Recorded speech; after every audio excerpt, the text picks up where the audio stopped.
It was 4 a.m. when my phone rang, a sharp, piercing sound that cut through the silence of the night. My heart froze the instant I saw the number. I had memorized it by heart, engraved into my mind over 17 years of grief, never dialing it, never wanting to, but also never forgetting. It was Zion's number. My son, my beautiful boy, had died 17 years ago, and yet here it was, calling me in the dead of night, a name flashing across the screen that should have been silent forever. My hands trembled as I reached for the phone. The room felt colder, heavier, the shadows more distinct, stretching like dark fingers along the walls. I pressed the green button. Before we continue, if you enjoy stories like this, don't forget to subscribe, like the video, and comment below where you're watching from. I want to hear from you. Now, here's what happened next. Hello? My voice cracked before it could steady itself. A pause, then a voice. Unmistakable. Unmistakably Zion's. Mom? It was him. My son. 17 years gone, and yet his voice, that tone, that laughter hiding behind the words, was alive and trembling through the speaker. I dropped to the edge of the bed, clutching the phone like a lifeline. Zion, is it really you? I could barely breathe. I don't know how to explain it. I think it's me. Somehow? My mind raced. It wasn't madness. It couldn't be. I wasn't hallucinating. His voice, the inflections, the tiny laugh after the word somehow. Only he could make. It was real. And yet what did this mean? My son was dead. I buried him. I visited his grave every Sunday without fail. A ritual of mourning that had shaped my life for nearly 2 decades. Now he was speaking to me through a phone I had long thought would never ring again. The room felt unreal. Everything seemed sharper, colors more vivid, yet shadows more oppressive. Mom, he said again, softer this time, almost hesitant. I had to swallow to steady the flood of emotion threatening to drown me. I don't know how to describe what's happening, he continued. I don't know how I'm calling you, but I can. I can reach you. I shook my head, tears slipping down my cheeks. Reach me? Zion, you're gone. You were gone. How is this possible? The line went silent for a heartbeat, and then he whispered, I know it seems impossible. I don't understand it all either. But I'm here, Mom. I'm really here somehow. My knees gave out, and I fell back against the bed, sobbing. 17 years of grief, of quiet sorrow, of missed birthdays and holidays and milestones, crashed into that one moment. How? Why now? The words barely formed, each one a struggle. He answered almost immediately. I don't know why it took so long. I don't know why now, but I've been waiting or sleeping or I don't know. It's hard to explain, but I found the way back, and I needed to make sure you were ready. Ready? The word reverberated in my mind, heavy and strange. Ready for what? He didn't answer immediately. I could hear him breathing faintly, or maybe it was just the echo in my own chest. Then he spoke again. I'm not alive the way you know life. My body, it's not functioning like yours. I exist somewhere else, somewhere in between. My throat closed. My mind couldn't keep up. Somewhere in between. Somewhere in between? I repeated, voice quivering. Yes, he said, it's not death. It's not life as you understand it. It's a place where time doesn't move the way it does here. I've been here 17 years. I've learned. I've grown. But I can reach you now, just for a little while before the window closes. Window, he said, window. My stomach sank. Zion, what do you mean window? How long? How long do we have? He hesitated. I don't know exactly. Hours, maybe days. It feels fragile, like a tide rising and falling. I'm at the peak now, but it will fade. I need you to listen, to understand. I need you to help me get back. My hands shook so badly I had to set the phone down on the bed, cradling it like it was the most precious thing in existence. Back, I whispered. Zion, you mean come back to life? Another pause, then a small, ironic laugh. Something like that, he admitted. I can't fully explain it. I've never tried to come back before. And there's something else. I'm not alone here. Not everyone is friendly. Some are trapped like me. Some are lost. Others are angry.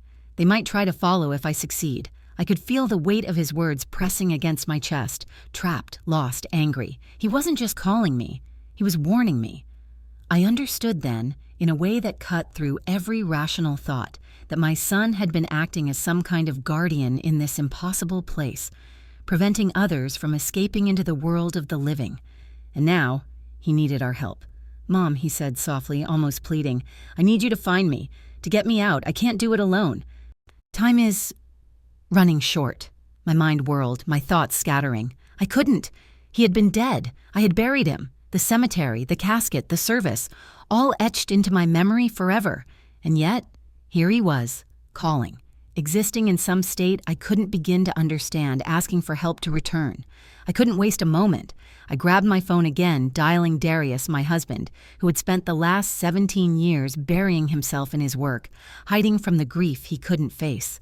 When he answered groggily, I barely could speak. "Darius, it's Zion. He's calling me. He's alive somehow. He needs us." There was silence on the line, and then a low, incredulous sound from Darius, half laugh, half choke. "Alive? Mom, it's what? Impossible. He's dead. 17 years. We buried him." I know, I said, voice breaking. "But he's calling. He's reaching out. Darius, we have to help him." There was another pause, longer, filled with disbelief, and then the rational man in him, the engineer who analyzed problems and sought solutions, began to emerge. "Okay," he said finally, his voice low but steady. "Okay, first things first. Facts. What do we know? Number, call, voice, it's him. Dead 17 years. No logical explanation. But real, right?" "Yes, real," I whispered. He exhaled. "Then we move methodically. We find someone who understands the science, the possibility, the whatever this is, and then we plan." I nodded, wiping tears from my cheeks. "Kai," Darius continued, "forensic pathologist, county morgue. He'll know what's possible and what isn't. He'll help us figure out if this is a fluke or something else entirely." I swallowed hard, heart pounding. "Do you think he'll believe us?" Darius didn't answer immediately. "Kai knows you. He knows me. He knows Zion. And he knows I don't make up stories." That was enough. "I'm calling him," I said, almost without thinking. "We can't waste time." Darius nodded, reaching for his own phone. "We need to act carefully and quickly." I glanced at the clock, 4:27 a.m. The world was asleep. The night held its breath, waiting for what would come next. And then my phone buzzed again. Zion, his voice faint like a thread connecting two worlds, whispered, "Please, hurry, don't let time slip." I pressed the call back to him, unable to stop myself. "I'm here, son. We're coming for you." And I knew, in that instant, that our lives and perhaps the very fabric of reality were about to change forever. By sunrise, the house was a mix of chaos and tense anticipation. Darius and I moved like shadows, whispering instructions and double-checking every detail. I packed a small bag with water, blankets, and the old comfort items Zion had loved, his worn hoodie, the little journal where he used to scribble thoughts in fading pencil, a toy car he never gave up, even after growing taller than it. Darius called Kai again, briefing him on the situation in precise detail, skipping nothing but careful to avoid sounding unhinged. Kai, as always, was pragmatic to the point of disbelief, his voice steady but tinged with alarm. "So let me get this straight," he said, rubbing his eyes. "You're telling me a body that's been buried 17 years ago is now, what, calling you on a cell phone?" "Exactly," Darius said, his tone clipped but firm. "And we believe he's somewhere in between life and death, somewhere outside conventional time, but conscious, aware, and capable of communication." Kai sighed long and low. "You understand that the legal and ethical ramifications of exhuming a body, well, we'll have to navigate every minefield simultaneously.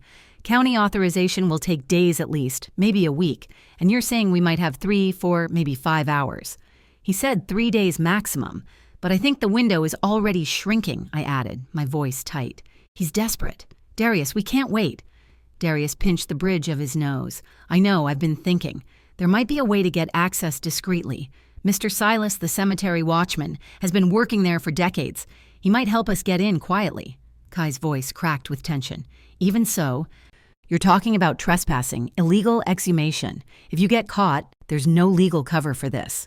"We have no choice," I said firmly, gripping the phone as if it were my son's hand again.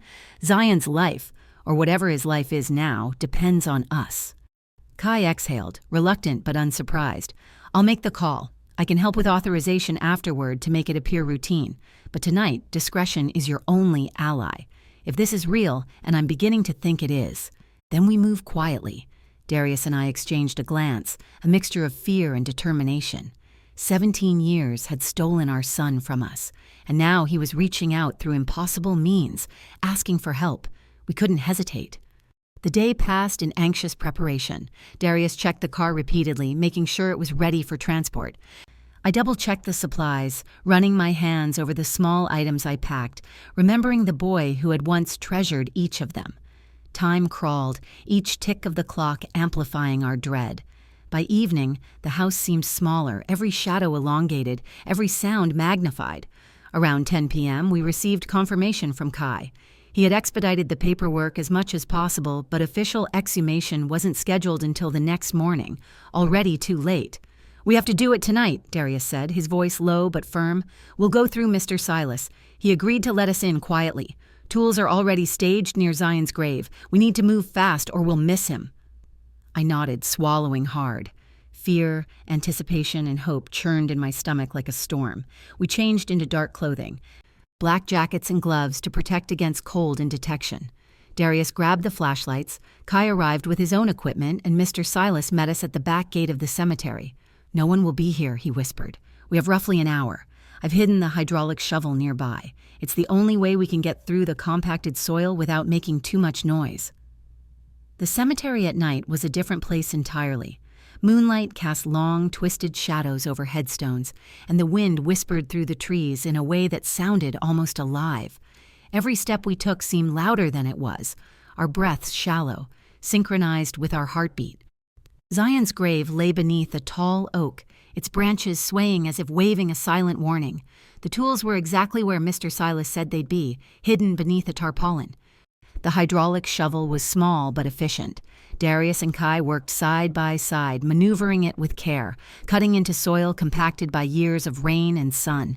I stood back, watching, tense, my hands gripping my bag as if it were a talisman. The hours passed slowly. Dirt shifted, gravel crunched under the weight of the shovel, and the smell of the earth seemed heavier, more potent than usual. My mind kept returning to the phone call, to Zion's voice pleading for help. 3 days, he had said, 3 days maximum, and every minute brought us closer to failure. Finally, the hydraulic shovel struck something solid. My heart lurched. "Casket," Darius whispered. His voice was steady, but the slight tremor betrayed his awe and fear. We cleared the surrounding soil carefully, working by hand now, the sound of metal against wood ringing in the quiet night. My stomach nodded as we exposed the lid. It was intact, preserved remarkably after 17 years, and yet there was an aura around it I couldn't explain, a hum in the air, almost like electricity. Darius and Kai positioned themselves, bracing for what we were about to see.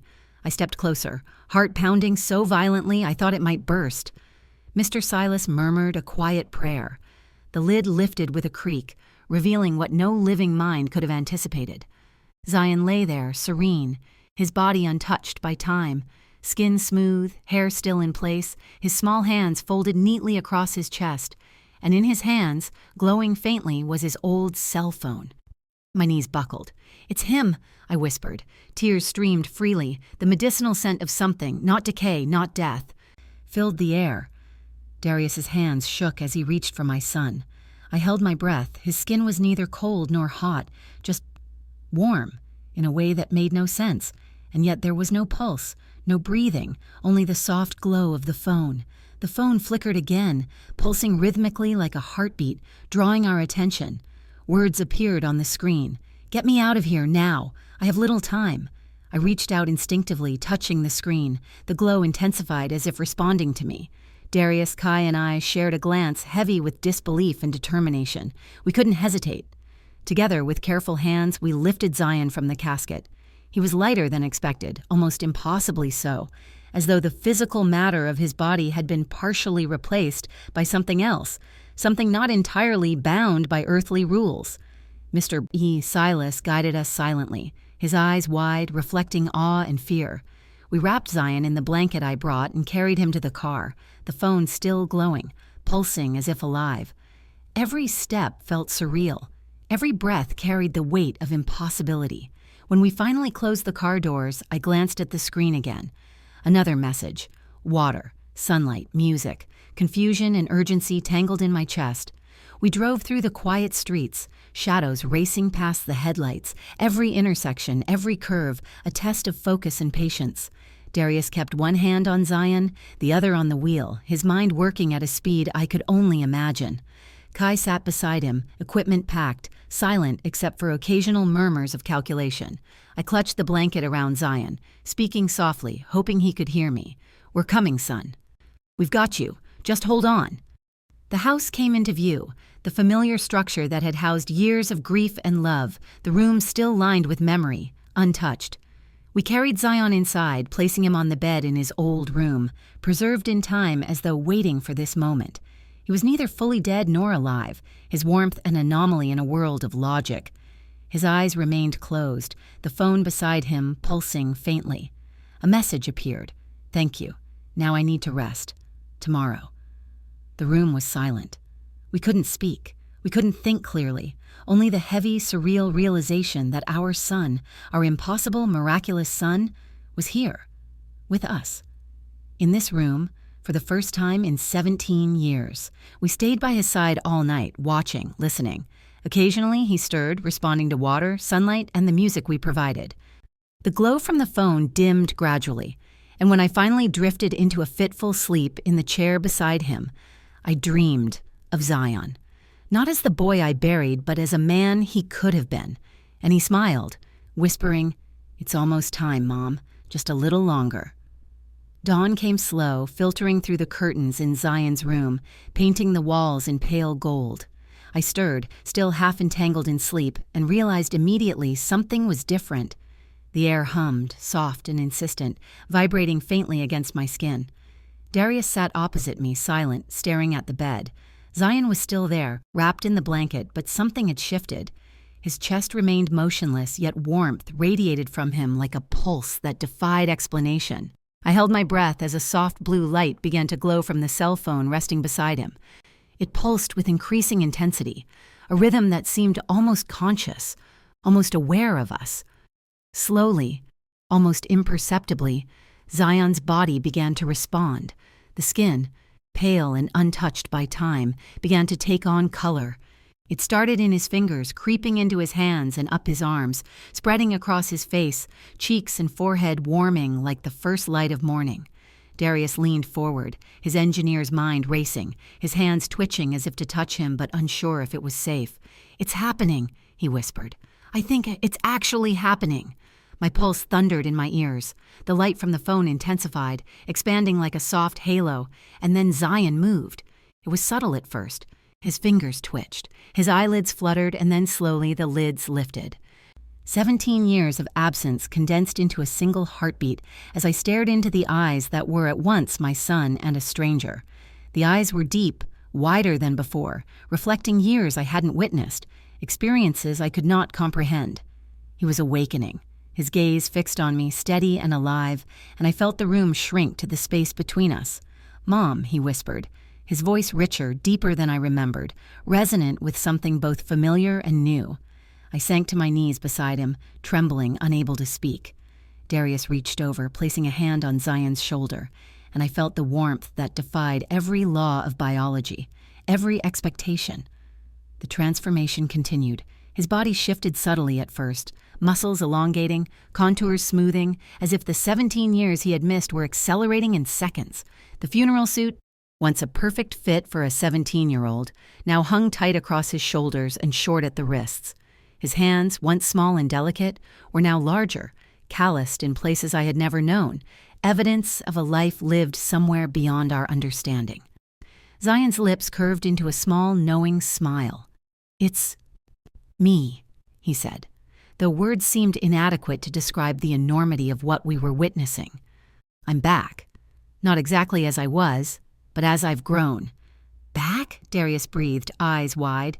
"You mean you lived somewhere else?" Zion nodded. "Time isn't linear there. I've experienced what you would call years, though for me it was different. I learned things. I grew, and now I've found the way to return. The conditions were right, and I am here." I reached out, running my fingers over his face, afraid I might wake from a dream, afraid this would dissolve if I blinked. But how? I asked, my voice trembling. How is this possible? Zion looked at the phone, now dim, inert, its glow absorbed into him, as if the connection had fed him into this world. The phone was the bridge, he explained, a link anchored by love, by your memory, by the desire to be here. I don't fully understand the mechanics myself. Parallel dimensions, alternative states of consciousness, perhaps. What matters is that I'm here, that I can touch you, that I can breathe the same air. Darius ran a hand down his face, muttering under his breath, a mixture of disbelief and awe. Science has no words for this, he said. Legally, you don't exist. Spiritually, biologically, nothing matches this. Zion chuckled softly, a sound that was both boyish and entirely grown.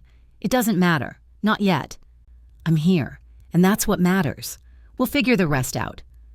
I felt a wave of relief, a grief I hadn't fully realized I was carrying since the day of his funeral, wash away.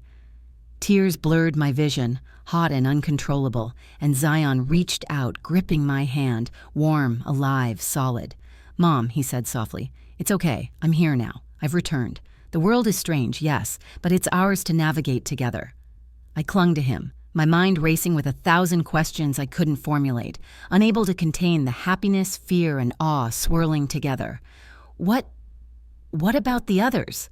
I asked eventually, recalling the urgency of his first call. Are you alone? Zion's face darkened slightly. No, there are others. Some lost, some trapped, some seeking to return. Not all of them have good intentions. I can feel them moving, pushing against barriers. Some are desperate, some vengeful. I've been trying to keep them at bay to prevent harm while I sought a way back. Darius's brow furrowed. You mean, like, guardianship? Protecting the living from whatever else exists beyond? Zion nodded. Yes, but I've grown tired. This place, it wears on me. I need time to rest, to fully stabilize in this form. If you hadn't helped, the opportunity might have closed. I shivered, understanding the magnitude of what he had endured. 17 years in an intermediary state, aware, conscious, and now returned, and yet still tethered to forces beyond our comprehension. So, what do we do? I asked, my voice barely above a whisper.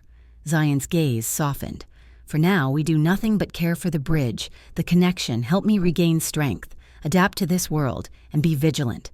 Others will come, and when they do, we must be ready. I can manage some of them, but not all. The day passed in a surreal mixture of observation and tentative interaction. Zion spoke sparingly, absorbing sunlight and music, drinking water as if the act itself were a ritual. Darius and I moved carefully around him, whispering updates, monitoring responses, marveling at every twitch of movement, every flicker of awareness. The world outside continued, oblivious to the miracle contained within our walls. Afternoon turned to evening. Zion requested silence, and we obeyed, sitting nearby, hands lightly touching him for reassurance, for grounding. I never thought I'd see you again, I whispered at one point. He gave a small smile, brushing a lock of hair from his forehead. I know, but now, here I am. 17 years lost, but I've returned. And we'll reclaim the time we can. Darius, ever analytical, spoke softly. How do we explain this legally? You don't exist on any records. Your identity was erased 17 years ago. Zion shrugged lightly. Kai can help. We'll construct a narrative, a story plausible enough to survive scrutiny. Not perfect, but functional. I'll exist, legally, socially, practically. That's enough. As night fell, the house felt heavier, charged with an unseen energy. Zion's presence filled the rooms, shadows stretching differently, the air vibrating faintly, alive. We ate in silence, the three of us, the reality of the impossible sinking in with every shared glance, every small smile from Zion. He watched the stars through the window that evening, silent, reflective, as if seeing constellations unfamiliar, yet familiar, in some distant memory of the other side. Do you miss it? I asked finally, curiosity and dread mingling. The place you were between? Zion nodded faintly. Sometimes. It was peaceful, weightless. I could be anywhere, anywhen, without consequence. But it lacked humanity. It lacked connection. This being here with you, with Darius, with the world, that's worth more than infinite space. I reached out, squeezing his hand, heart full, yet aware of the responsibility and danger lingering around this miracle. Zion's eyes glimmered with understanding. And yet, he said softly, we must remain vigilant. Not all who wait to return do so for love or peace. Some hunger for more, and we must guard the threshold. The first night he spent fully awake in his returned form, his eyes flickering occasionally with memories not our own. I sat beside him, silent, hand in his. I whispered a prayer, though I was unsure who or what might hear. You're home, my son. Home again. And he smiled. A man shaped by worlds we could barely comprehend, yet undeniably ours. The morning after Zion's return, the house felt alive in a way it hadn't for 17 years. Light poured through the windows, touching surfaces that had grown dusty in his absence. I watched him move cautiously, each step measured, almost tentative, as if reacquainting himself with gravity and the rhythm of living bodies. Darius sat nearby, sketching notes on a pad, his engineer's mind already cataloging every anomaly: temperature, weight, the warmth that radiated from Zion's skin, the absence of pulse, and yet the undeniable sensation of life. Zion approached the desk in his old room, brushing his fingers over the surfaces, lingering on objects he had not touched in over a decade and a half. Everything's just as I left it, he said softly. I can feel the memories here. They're almost tangible. Strange, how even time can't erase them. I nodded, feeling a strange comfort in the continuity, the preserved fragments of a life stolen too early. His eyes lingered on the Batman blanket that had once been his favorite, still faded, but folded neatly on the bed. Darius cleared his throat. We need to figure out how to explain your existence. Legally, you are a ghost. Zion gave a small, wry smile. Not quite. I am a bridge, a convergence. But yes, to everyone else, I am impossible. I'll need identification, a backstory, some records. That's why Kai will be crucial. He understands both law and how to navigate the gray areas without raising suspicion. I shivered, thinking of Kai, the only other person besides Darius who had seen the truth of Zion's return. Even he had been stunned, yet competent enough to move quietly through bureaucracy, ensuring that Zion could exist without interference from the living world's constraints. I suppose we begin there, I said. And yet, Zion paused, turning to me, eyes intense. There's another reason I needed to return, something I cannot fully explain yet, but it is urgent.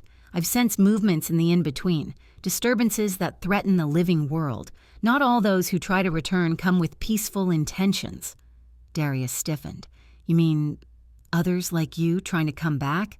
Zion nodded. Yes, some are lost, confused. Others are angry, vengeful. I've been a guardian of sorts, but I cannot hold them all indefinitely. I return not just for you, but to continue that vigilance, at least until I can find a more permanent solution. I swallowed, the weight of his words pressing down. 17 years we thought we had lost were now irrelevant compared to the danger that could emerge from forces beyond comprehension. Zion moved to the window, gazing out at the street below, bathed in morning light. He turned suddenly. We need a plan. Observation first. I can sense energies, presences, intentions, but detection is limited in the physical world. That's where you and Darius come in. You can help me stabilize here, provide anchors, ensure no one notices discrepancies until we understand what we face. Darius stood, rubbing his hands along his face. Anchors? Zion smiled faintly. Love, memory, connection, the things that tether me to this world. They stabilize my presence, allow me to remain corporeal enough to interact. The day passed in a delicate rhythm. Zion slept in intervals, though his body required little rest. He absorbed sunlight, music, and even simple conversation, each stimulus strengthening the bridge between his consciousness and his physical form. I fetched meals, quietly marveling at the perfection of his body and the subtle signs of maturity. Calluses on his hands, a faint shadow of beard on his jaw, muscles honed by movement I couldn't account for. At one point, Zion picked up the old guitar in the corner of his room, brushing a finger across the strings. The sound was soft, hesitant, but beautiful. I remember this, he murmured, eyes closed. It feels familiar, though not quite as I left it. Music travels differently where I was. It's almost tangible there. Darius leaned against the doorway, watching quietly. You've lived other lives, experienced time differently. I can't begin to calculate the implications. This is beyond physics, biology, everything I know. Zion chuckled softly. Indeed, yet here I am, alive in a way that matters now, and I need your help to remain that way. That night, after dinner, Zion requested we sit together in the living room. He spoke at length about the sensations he had while absent, layers of consciousness, simultaneous perceptions of multiple planes, and experiences that could not be described in conventional language. I saw futures, possibilities, he said, some good, some catastrophic, and I realized that intervention might be necessary, not for everyone, but for some.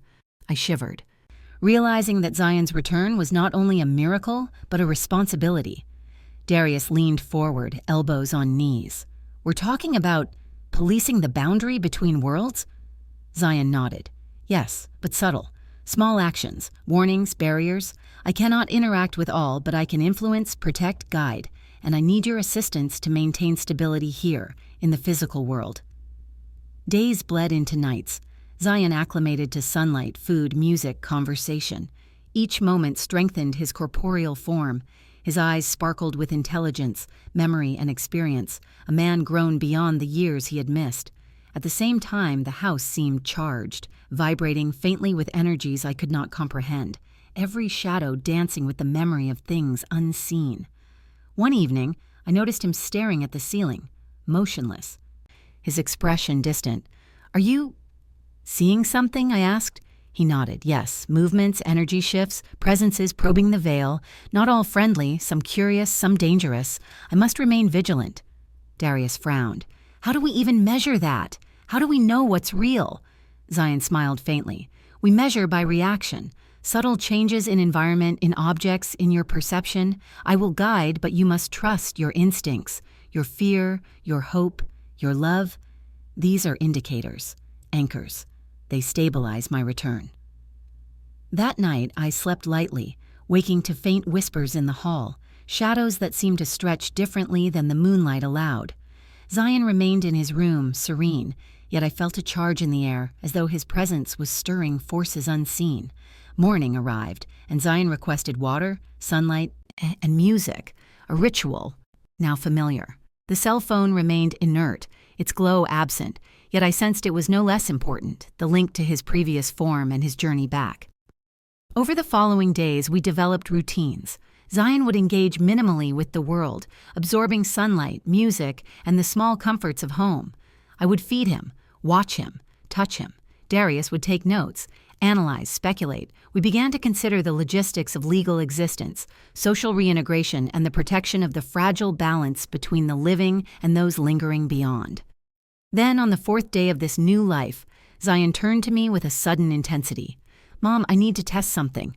I nodded. Anything, I'll do whatever you need. It's subtle. It involves perception. I need to ensure I can manifest fully in this world without causing harm. Watch closely. I leaned forward, heart pounding. Zion focused, his hands hovering over the desk. A faint shimmer rippled through the air, barely perceptible, and objects nearby quivered. The sunlight seemed to bend slightly, and I realized I could feel his presence more strongly, more tangibly than ever. Darius, standing behind me, whispered, I've never seen anything like this. You're altering reality, gently. Zion nodded. Careful, small steps, stabilization. I will need to strengthen the anchor to remain fully present. He turned to me, eyes gleaming. And you, your love, your memory, your connection. These are as essential as any physical element. Without you, I could not endure this world, nor resist those who would misuse their return. I shivered, understanding the depth of our responsibility. The miraculous nature of our son returned, and the dangers that lay just beyond perception. Zion reached for my hand, holding it firmly. We have time now, a window. We must use it wisely. Others will attempt to follow, some for good, some not. We must prepare. And as he spoke, I realized that the miracle of his return was inseparable from vigilance, love, and courage. Zion had come back not merely as a boy lost, but as a man who had experienced other worlds, other lives, other truths. And now, together, we would navigate the unknown, the extraordinary, the impossible. The following day, the atmosphere in the house was charged with a strange mixture of normalcy and anticipation. Zion had begun interacting more deliberately with the world around him. Every movement was careful, considered, as if reacquainting himself with physical laws that he had long forgotten. Darius observed him constantly, taking notes, occasionally muttering formulas or theoretical possibilities under his breath. "He's stabilizing faster than expected," Darius admitted quietly, staring at Zion making breakfast in the kitchen. "The way he integrates input from the environment, it's almost as if his mind can simultaneously process multiple timelines." I shivered at the thought, remembering the journal, the dreams, the premonitions. "He's beyond anything we know," I said softly. Zion turned, catching our gaze, a small smile on his lips. "I know it seems overwhelming. It's difficult for me, too. I'm learning the rhythm of this world again. Every sound, every light, every scent. It's sharper, more immediate than I remember. I need to pace myself." We spent the morning setting routines. Sunlight first, water next, then a period of music. Zion insisted we play his old favorite songs, which he listened to with eyes closed, absorbing not only the melodies but the vibrations, the subtle resonance that seemed to strengthen him physically and mentally. "It's all connected," he murmured, almost to himself. "The body, the mind, the energies, beyond everything." Darius frowned, taking notes furiously. "It's like you're not just living in this world, Zion. You're partially anchored elsewhere, observing, learning, existing on multiple planes simultaneously." Zion nodded. "Exactly. I am here, but not entirely. The anchor, your love, your presence, is what keeps me tethered. It's what allows me to remain coherent. Without it, I could drift again, lost between moments, unable to interact with the physical world." Later that afternoon, the phone buzzed. Zion picked it up, a faint blue glow illuminating his face. "It's not me," he said quietly, turning the device over in his hands. "But it's close. Someone trying to reach through like I once did." Darius stepped closer. "Can you communicate?" Zion shook his head. "Not yet. I can sense intention, energy, but not form coherent conversation. Whoever it is, they're weaker, less grounded. I can feel their impatience, their frustration. They might be dangerous if they manage to cross fully without guidance." I felt a chill, realizing that the simple act of his return had likely awakened others attempting the same journey. For the first time, the implications of his warnings became terrifyingly real. Zion placed the phone gently on the table. "We'll have to monitor this. Careful observation. I can only intervene directly if the anchor, our connection, remains strong. That means staying close, maintaining focus. I will need you both constantly aware." That evening, we began a formal plan. Zion instructed Darius to set up discrete cameras and motion detectors, not to record in the legal sense, but to sense disruptions in the environment, subtle changes that indicated a presence. I was tasked with maintaining Zion's daily routine, providing emotional anchoring and monitoring his physical stability. The work felt strange, surreal, yet urgent. At 2 a.m., Zion stirred, restless. "Something is near," he whispered. I rushed to his side, feeling the tension in the room. The air seemed heavier, charged with a faint hum that made my skin prickle. Zion focused, eyes closed. "It's testing the boundary, curious. It doesn't know fear, only desire. We need to be ready." Darius checked the monitors. "Nothing physical, but energy. Something shifted." "You were right, Zion. There's definitely something here." Zion's lips pressed into a thin line. "I can feel it, probing, trying to understand the anchor, trying to find weakness. We need to strengthen our bond, anchor me further." He gestured for me to hold his hands. I complied, feeling warmth radiate through my palms into his. Slowly, the hum in the room began to stabilize, fading, but the tension remained palpable. "Better," Zion said quietly, "for now." The next morning, Zion requested a walk outside. His body moved gracefully, adjusting to sunlight, air, the wind brushing against his skin. He smiled, but there was a seriousness behind his eyes, a constant awareness that the world outside contained unknown risks. "Every step, every sight, every sound carries information," he explained. "I must integrate it carefully, and I must remain alert. Others might attempt to follow, learn from the anchor, or interfere with my presence." Darius nodded, already mapping probabilities and potential outcomes. "We'll need a perimeter, subtle but effective. No one can suspect until we understand the scope." Zion paused, looking at him with gratitude.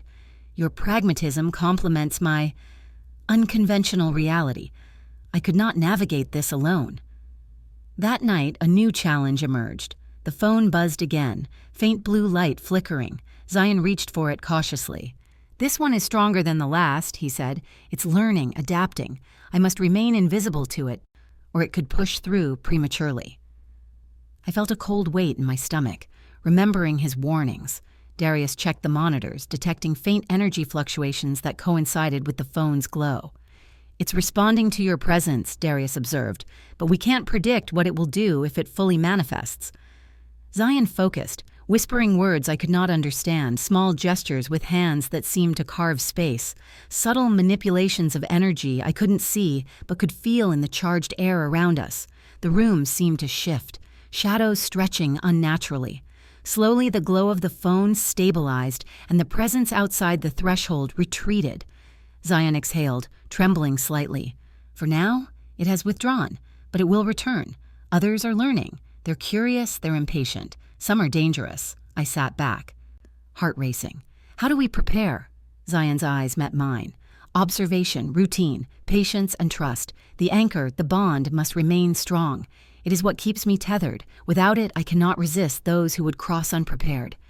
Days passed in this new rhythm, a delicate balance of normal domesticity and extraordinary vigilance. Zion became stronger, more present, yet remained aware of the thin veil between our world and the in-between. His presence was miraculous but fragile, dependent on constant care, constant observation, and our unwavering attention. Darius remained a constant, meticulously documenting every anomaly, every interaction, every subtle shift in energy or presence. I maintained the emotional anchor, watching, touching, speaking softly, providing continuity and connection. Together we navigated the uncharted, living in a home where reality had shifted, where life and death had blurred, where love and vigilance became intertwined with the impossible. On the 6th night, Zion called us to the living room. There's a window of opportunity, he said quietly. Someone is attempting to cross, and I need to see if our preparations hold. We must remain vigilant yet calm. Any panic, any disruption could destabilize my presence. We positioned ourselves as instructed, hands linked, hearts steady, watching shadows that flickered unnaturally in the dim light. Slowly a form began to emerge near the far corner, faint, wavering, not yet corporeal, but distinct. Zion's voice was calm but intense. Observe carefully. This is a test. Do not intervene unless I instruct you. I held my breath, Darius whispering analysis under his breath, and together we witnessed the threshold between worlds in motion, fragile, delicate, terrifying, and magnificent. Zion's body remained anchored, glowing faintly, stabilized by our presence, his own focus, and the bond that tethered him to this realm. The new presence paused, hesitant, uncertain, as if sensing our collective vigilance, and then Zion stepped forward, voice calm yet firm, addressing the shadow. You cannot pass. Not now. Wait, prepare, learn. Harm will not be permitted. The shadow recoiled slightly, a silent acknowledgement of the authority he wielded. For the first time, I realized the full extent of his responsibility, the delicate balance he maintained between worlds. The magnitude of his return was now clear. Not merely a miracle of resurrection, but a vigilant guardian standing at the border, protecting the living from those who might misuse the path he had discovered. And in that moment, I understood that our role, mine, Darius's, was as vital as his. We were witnesses, anchors, partners in navigating the impossible, ensuring that the bridge he embodied would remain stable, safe, and enduring. The days that followed became a strange rhythm, blending ordinary life with the extraordinary vigilance Zion demanded. Each morning, sunlight became the first task, the warmth seeping into his body as though he were recharging a long-neglected life. I would watch him, noting the subtle changes in his posture, the slow, precise movements, as if he were reacquainting himself with muscles that had been dormant for 17 years. Darius immersed himself in quantifying everything, energy shifts, minor environmental anomalies, the precise behavior of the phone that had become our portal. Zion's presence was stabilizing, yet the faint blue glow of his cell phone occasionally pulsed with subtle variations, a signal that someone, something, was testing the boundary again. One evening, Zion asked to sit on the porch, the sky above painted in shades of indigo and violet. He stared at the stars with an intensity that unnerved me. "I can feel the other side," he murmured. "They're watching, waiting, learning. Some are patient, some are reckless. They observe the anchor and they calculate how to exploit it." I shivered at the implications, realizing that the miracle of his return had inadvertently opened a doorway that others might follow. "Is there a way to protect you?" I asked, desperation creeping into my voice. Zion shook his head slightly, thoughtful. "It's not about protection in the conventional sense. I cannot be shielded entirely. I must remain anchored and aware. That is the strength. That is the safeguard." Darius, ever pragmatic, had already begun cataloging potential threats, noting patterns, probabilities, and anomalies. He was quiet, intense, focused, as though he were mapping an invisible battlefield. "We'll need to prepare for intrusion," he said one morning. "Predictable behavior, observation, intervention only when necessary. We need contingency plans, safe spaces, measures to stabilize Zion if something breaches the boundary." Zion nodded. "Yes, and I will strengthen my ability to remain focused while projecting awareness. But the anchor, that is my lifeline. Without your presence, your connection, I am vulnerable." The following nights were spent in meticulous monitoring. Cameras, sensors, environmental cues, all were employed to detect any unusual activity. Occasionally, the phone would pulse, a faint blue light flickering, signaling an attempted contact. Zion would focus, holding my hand, grounding himself as he whispered strange incantations, subtle movements with his fingers, gestures that seemed to carve space itself. Once, the pulsing intensified into a continuous glow, and the air in the room grew thick with pressure. Zion's eyes widened, his voice calm but commanding. "They are here. Observe carefully. Do not panic." A shadow darker than the night began to form near the far wall. It was indistinct, wavering, not yet corporeal, yet undeniably present. "It is testing," Zion said, "learning. It wants to cross. But it is not ready. We must remain calm. The anchor must be steady." Darius whispered analysis under his breath, measuring angles, noting changes in light and energy. I squeezed Zion's hand, providing him the steady presence he needed. Slowly the shadow paused, uncertain, reacting to our collective vigilance. Zion stepped forward, his form calm, radiating a faint glow. "You cannot pass," he said firmly. "Prepare, learn, wait. Harm will not be permitted." The shadow recoiled, a silent acknowledgement of his authority. I realized then that Zion's return was not merely a miracle, but a responsibility he bore, standing between worlds, maintaining balance, ensuring that the fragile path he had discovered could not be misused. Over the next week, we refined routines. Zion adjusted to daylight, regained strength, and began interacting with the world as he had before his death, yet with a depth and awareness that reflected his experience in the other realm. He laughed, sometimes quietly, as though rediscovering forgotten pleasures. He marveled at small technological advancements, the ease with which communication could happen in an instant, the subtle artistry of music we had taken for granted. Yet beneath the joy was the constant vigilance, the awareness that other presences lingered, observing, testing, calculating. One afternoon, Zion requested to visit his old school, not to enter but to see it from a distance. We drove past the familiar grounds, the playgrounds, the school buses parked in neat rows. Zion's expression was unreadable, a mix of nostalgia and detachment. "I remember," he said softly, "but I am not that boy anymore. That life exists only in memory, in fragments. I am beyond it." Darius watched him closely. "And how do you reconcile the past with now?" Zion smiled faintly. "By understanding that the past shaped me, but it does not define me. The experiences I had elsewhere, the knowledge I gained, the growth I underwent, it all converges here.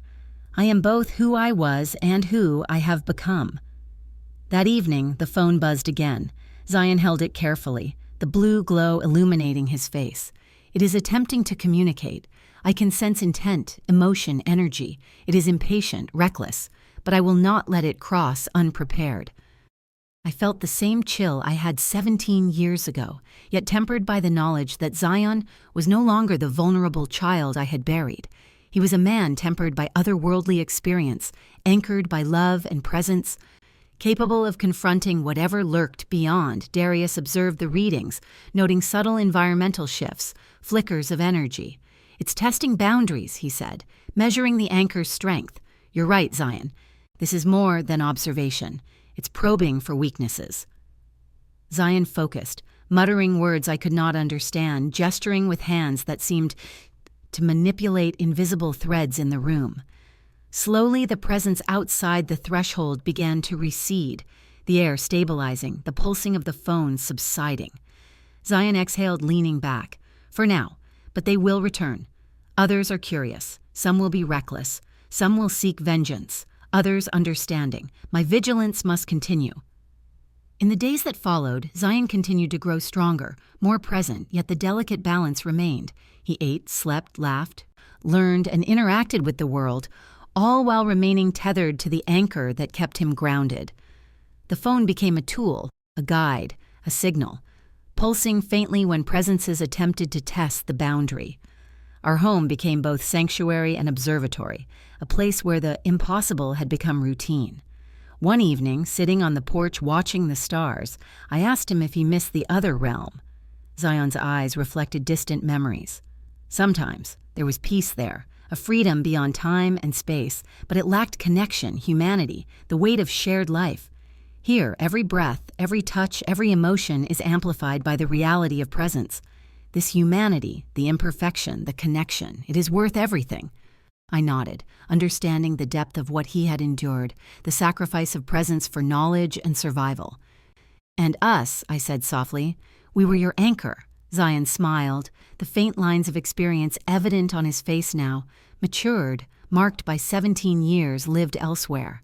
"Yes, you kept me tethered. You allowed me to return. I could not have done it without your constancy, your love." Life continued in this extraordinary rhythm, a blend of vigilance, learning, and rediscovery. Zion acclimated yet remained aware of the boundaries, of the presences that lingered, waiting, testing, learning. We too became vigilant observers, guardians alongside him, and in the quiet moments, holding his hand, watching him sleep, I realized that the miracle of his return was not merely a restoration of life, but a transformation of all who loved him. We had glimpsed the impossible and survived, anchored by love, courage, and unwavering attention. Zion's presence was no longer a secret, but a shared responsibility, a bridge between worlds that demanded respect, care, and constant awareness. And yet, even as we marveled, even as we adapted, I knew the journey was only beginning. The other presences, the curious, the reckless, the vengeful, would test the anchor, probe boundaries, seek to cross, and we would be ready. Zion, Darius, and I, together, would remain vigilant, the impossible now our reality, the extraordinary our daily life. One evening, Zion turned to me, eyes reflecting the weight and beauty of his experience. "Death is not the end," he said softly. "It is merely a threshold, and love, connection, presence, these are the anchors that guide us back." I held his hand, understanding fully, tears in my eyes. "We will always be your anchor, Zion. Always." He nodded, a quiet smile spreading across his face, and for the first time in 17 years, I felt the impossible entirely within reach, grounded in reality, tethered by love. My son, 17 years gone, now fully returned, both guardian and miracle. And though the journey ahead remained uncertain, one thing was undeniable. The connection, the bond, the anchor was eternal. Did you like the story? And which city are you listening from? Let's meet in the comments. Thank you so much for your sweet support. I'm looking forward to your comments on this story. On the screen, you can see 2 new life stories that I highly recommend. There's so much more on my channel. Don't forget to subscribe. See you in the next life story. With love and respect.